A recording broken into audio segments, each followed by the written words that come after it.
ये क्या, मैं मारुति को नीचे क्यों नहीं ला पा रहा हूँ? देखिए, सब युवराज को देखकर कितने प्रसन्न हो रहे हैं।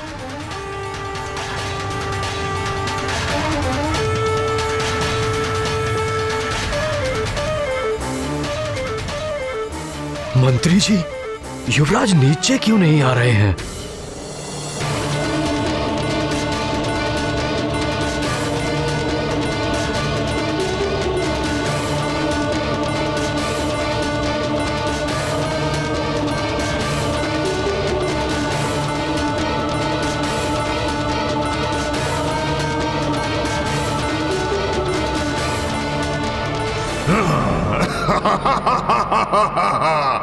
परछाई अब मेरी पकड़ में है।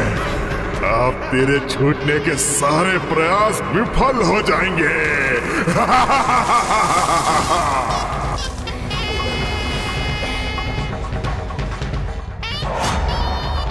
ये परछाई तो मैंने जकड़ रखी है, पर कहां गया वो जंतु?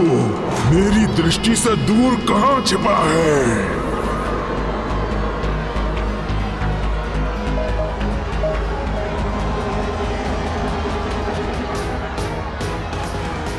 देखिए, सब युवराज को देखकर कितने प्रसन्न हो रहे हैं। युवराज की जय! युवराज की जय! युवराज की जय! युवराज की जय!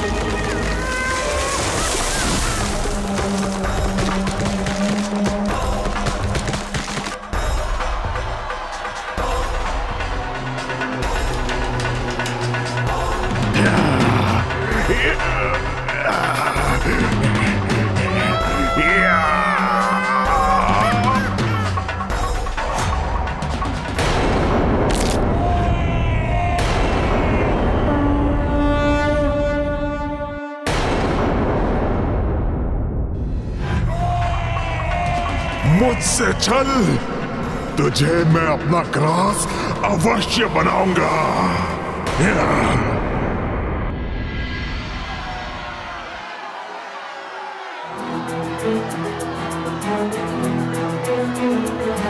युवराज की जय! युवराज की जय! युवराज की जय! युवराज की जय!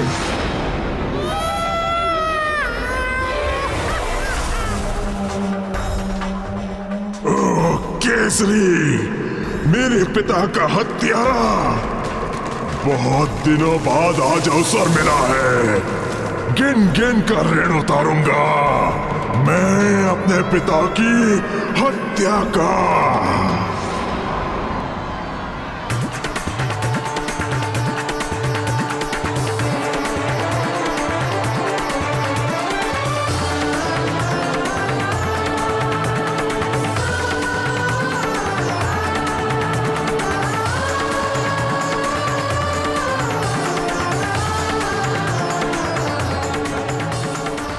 अच्छा, तो मेरे हाथ से निकला जंतु केसरी और अंजना का पुत्र है।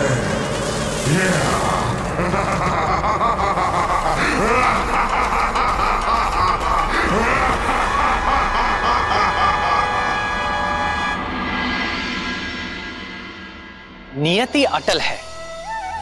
सारी असुरी शक्तियां चाहे जितना भी बल लगा लें, किंतु अवतारी शक्ति का बाल तक बांका नहीं कर सकती। उनका स्वभाव, उनकी प्रकृति स्वयं उनके वश में नहीं होती।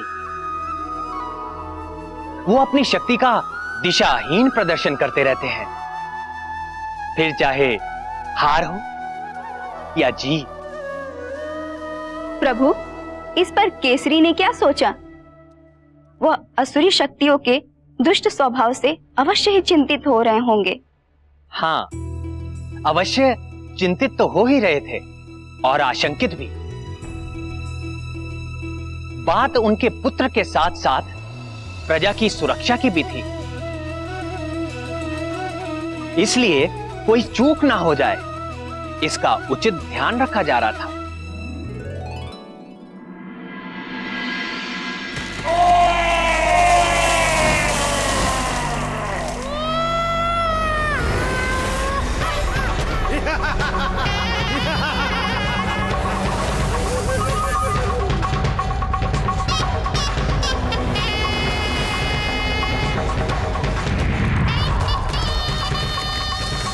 हिंसक वन्य जीवों की चित्कार से शंभ साधन वन और भी अधिक भयानक लगने लगा है। चित्कार से ऐसा प्रतीत हो रहा है जैसे कोई संग्राम के लिए ललकार रहा हो।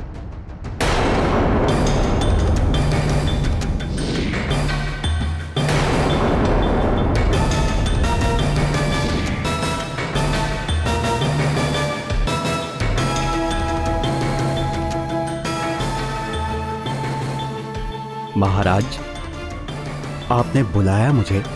आज प्रातःकाल जो घटना घटी है उसे लेकर मैं बहुत चिंता में हूं मंत्री जी। जब प्रजा को हम मारुति के दर्शन करा रहे थे तब मारुति कुछ क्षण के लिए हवा में अटक से गए थे। अपना बल प्रयोग करने के बाद भी मैं स्वयं अपने पुत्र को नीचे नहीं उतार पा रहा था। क्या ये उसी आसुरी शक्ति का प्रभाव तो नहीं? निश्चित ही इस घटना के पीछे वृक्षासुर की आसुरी शक्तियों का प्रभाव होगा महाराज। छल और बल का बड़ा ही महारथी है वो दुष्ट।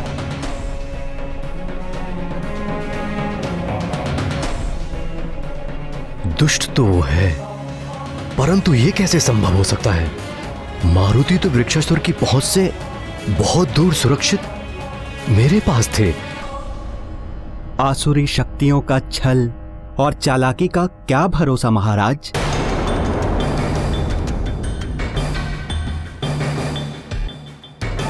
पर संबसदन कुल के साथ समझौते के कारण हमारे राज्य का एक पक्षी भी उस वन की सीमा को पार करके नहीं गया। इसलिए उनका हमारा क्षेत्र में आने या मारुति को किसी भी प्रकार की हानि पहुंचाने का कोई कारण ही नहीं होता। इन आसुरी शक्तियों का छल भरे कार्य का मेरे साथ क्या संबंध हो सकता है? आपका कथन उचित है महाराज। शंभ सदन के वन में से किसी ने भी आज तक उस समझौते का उल्लंघन नहीं किया है, पर उन पर विश्वास करे भी तो कैसे? हमें चारों ओर दृष्टि रखते हुए हर प्रकार से सतर्क रहना होगा महाराज। उचित है, पर सुमेरु राज्य की सीमा पर खड़े संबसदन के पुत्र वृक्षासुर की गतिविधियों पर कड़ी से कड़ी दृष्टि रखनी होगी। जी।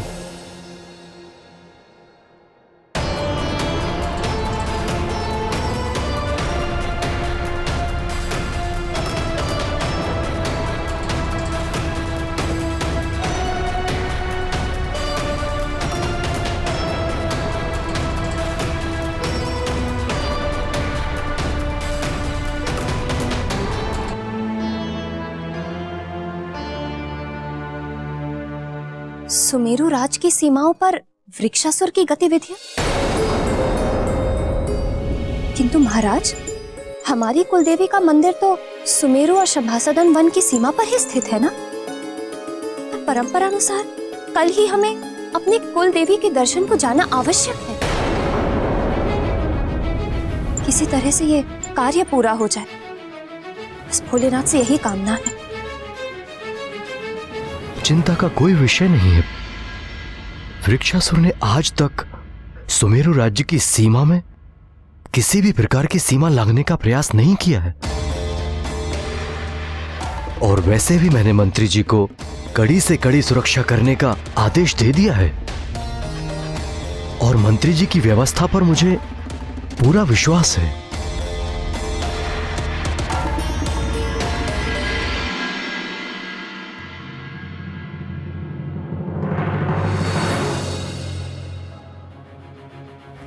निश्चित ही कल मारुति की सुरक्षा की विशेष व्यवस्था करनी होगी। सुरक्षा में किसी भी प्रकार की असावधानी ठीक नहीं।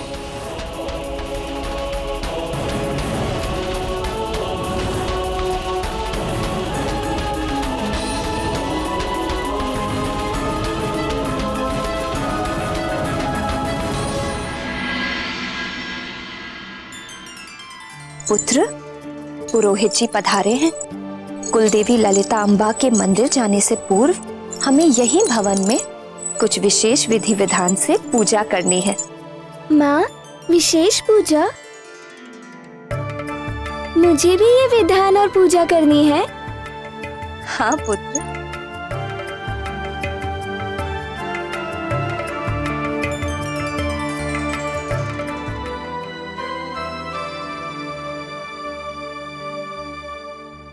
ओम नमः शिवाय।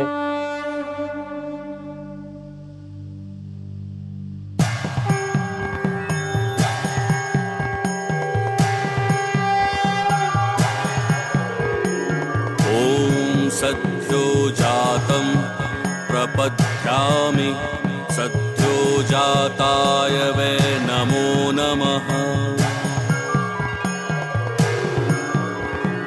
भवे भवे नाति भवे भवस्व मां भवोद्भवाय नमः। माँ, ये पुरोहित जी क्या कर रहे हैं? घोर घोर तरेभ्यः सर्वेभ्यः। महादेव पृथ्वी, अग्नि, जल, आकाश और वायु के सार तत्व को धारण करते हैं। भस्म के माध्यम से वे सारे जगत का ग्रहण करते हैं। पुरुषाय विद्महे महादेवाय धीमहि। महादेव शिव को भस्म का श्रृंगार सर्वप्रिय है पुत्र। उनके श्रृंगार के लिए पुरोहित जी ने बेल, शमी, पीपल, बड़ और अमलतास के पेड़ के काष्ठ को शिव मंत्र का उच्चारण करते हुए जलाकर भस्म को तैयार किया है। वही भस्म शिवलिंग के पास पड़े कलश में रखा है। महाकाय महाकाल जगतपते महाकाल। और अब पुरोहित जी उस भस्म को पीले वस्त्र में बांधकर एक पोटली बना रहे हैं। महाकाल महादेव महाकाल महाप्रभो महाकाल महारुद्राय महाकाल नमोस्तुते। महाकाल महाज्ञान महाकाल तमोपहन।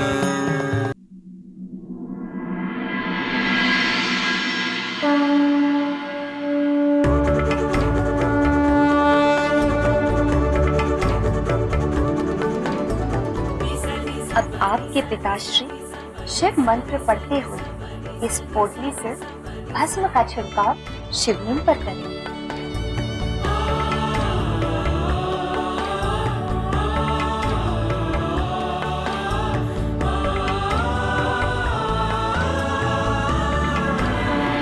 ओम सद्यो जातं प्रपद्यामि सद्यो जाताय वै नमो नमः। अब जब इस पोटली का भस्म पोटली के महीन छिद्रों से छनकर ये भस्म जो महादेव को अर्पित किया है शिवलिंग को ढक लेगा, तब यही भस्म विभूति बन जाएगा। महादेव जो त्रिपुंड पाने मस्तक पर धारण करते हैं उसमें ब्रह्मा, विष्णु और रुद्र के सार तत्व समाहित हैं।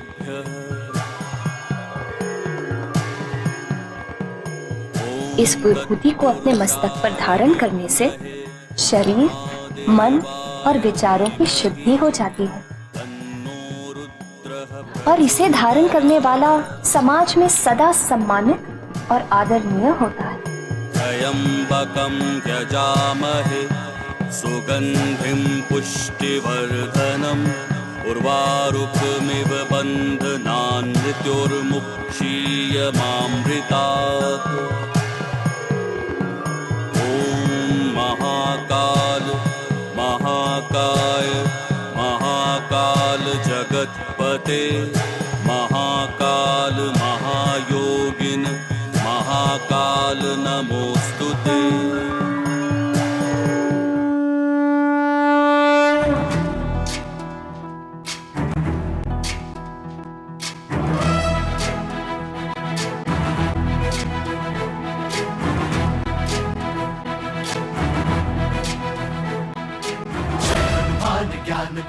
सागर जय कपी सती लोक उजागर जय हनुमान ज्ञान गुण सागर जय कपी सती लोक उजागर रामदूत अतुलित बल धामा अंजनी पुत्र पवन सुत नामा महावीर विक्रम बजरंगी कुमति निवार सुमति के संगी जय हनुमान ज्ञान गुण सागर जय कपी सती लोक उजागर जय हनुमान ज्ञान गुण सागर जय कपी सती लोक उजागर कंचन वरन विराज सुबेसा कानन कुंडल कुंचित केसा हाथ वज्र और ध्वजा विराजय कांधे मूंज जनेऊ साजय जय हनुमान ज्ञान गुण सागर जय कपी सती लोक उजागर जय हनुमान ज्ञान गुण सागर जय कपी सती लोक उजागर जय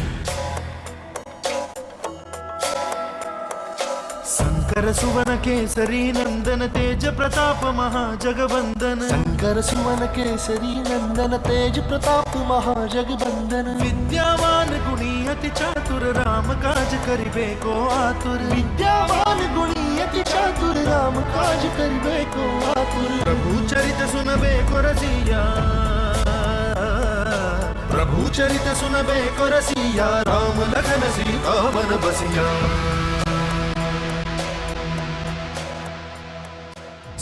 रूप धरि सियहि दिखावा विकट रूप धरि लंक जरावा भीम रूप धरि असुर सहारे रामचंद्र के काज सवारे जय हनुमान ज्ञान गुण सागर जय कपी सती लोक उजागर जय हनुमान ज्ञान गुण सागर जय कपी सती लोक उजागर जय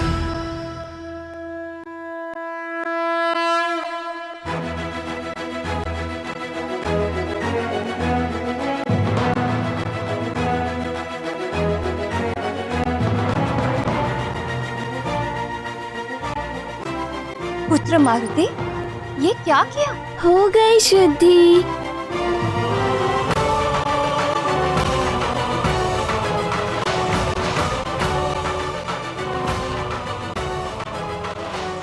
माँ, अब मैं इस बची हुई भस्म का क्या करूं?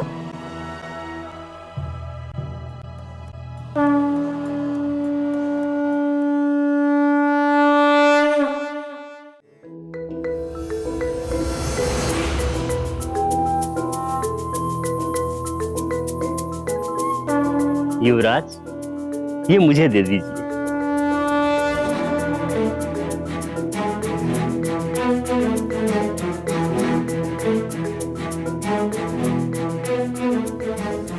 कितना महान बालक है ये। इस बालक के स्पर्श से भस्म भी विभूति बन गई।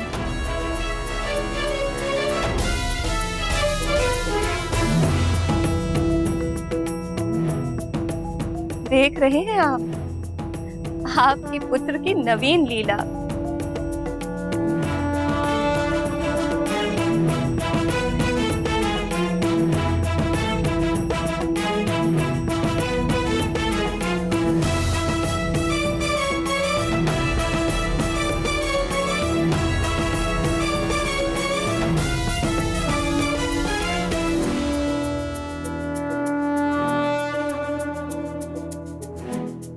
हे गौरी शंकर, 10 ही दिन में मेरा पुत्र 5 वर्ष के बालकों जैसा दिखने लगा है।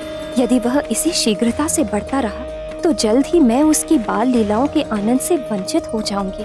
कृपा करे प्रभु और उसे उसकी आयु के अनुरूप ही बढ़ने दे, ताकि मैं उसकी बाल लीलाओं का आनंद ले सकूं।